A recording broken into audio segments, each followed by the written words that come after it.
Okay, guys, everybody lock in. Put this in your journal. You can record this.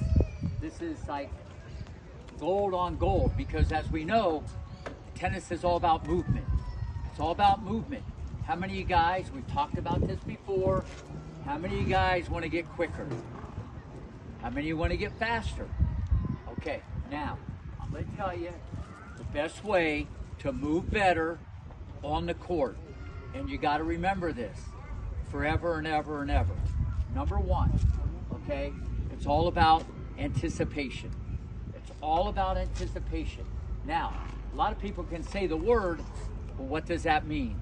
Number one, I'm going to tell you the 3 pillars of anticipation. You got to pay attention. It's kind of hard to think of it like this. It happens maybe subconsciously as you get older, but some of you guys, you're actually looking through the net because you're not that tall yet. Number one, whenever you hit the ball, always be aware of where your ball lands. Always be aware of where your ball lands. Barely over the net, service line, a little behind it, near the baseline, through the sideline.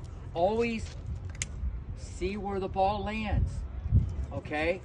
A lot of you don't even think like that. You hit it over the net, you go, yeah. No. See where your ball lands. This is huge. Number 2, see how your opponent is running. Are they running like a squirrel? Are they running like a squirrel with a broken leg? Okay. Are they not running at all? Whatever.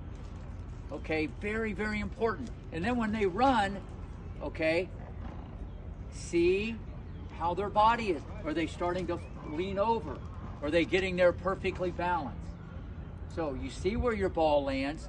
You see how they're running.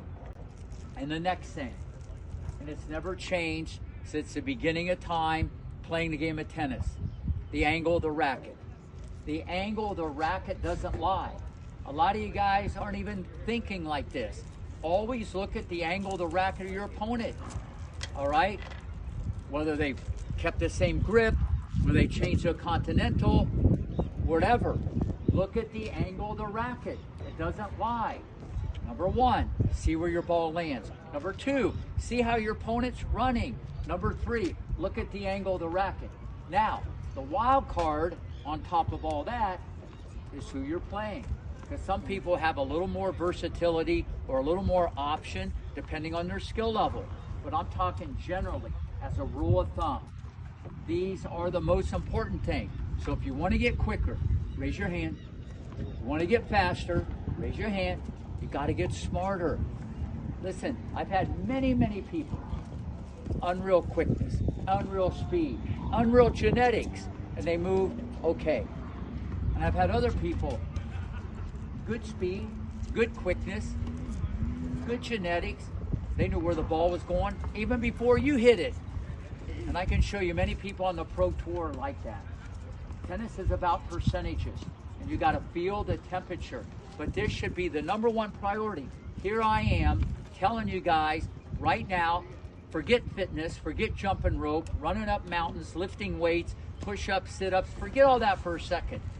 I can improve your movement today if you make this a priority. The problem is, especially with the kids, it's not a priority. It's not a priority. This should be the number 1 thing if you want to improve your movement. Deal? Deal.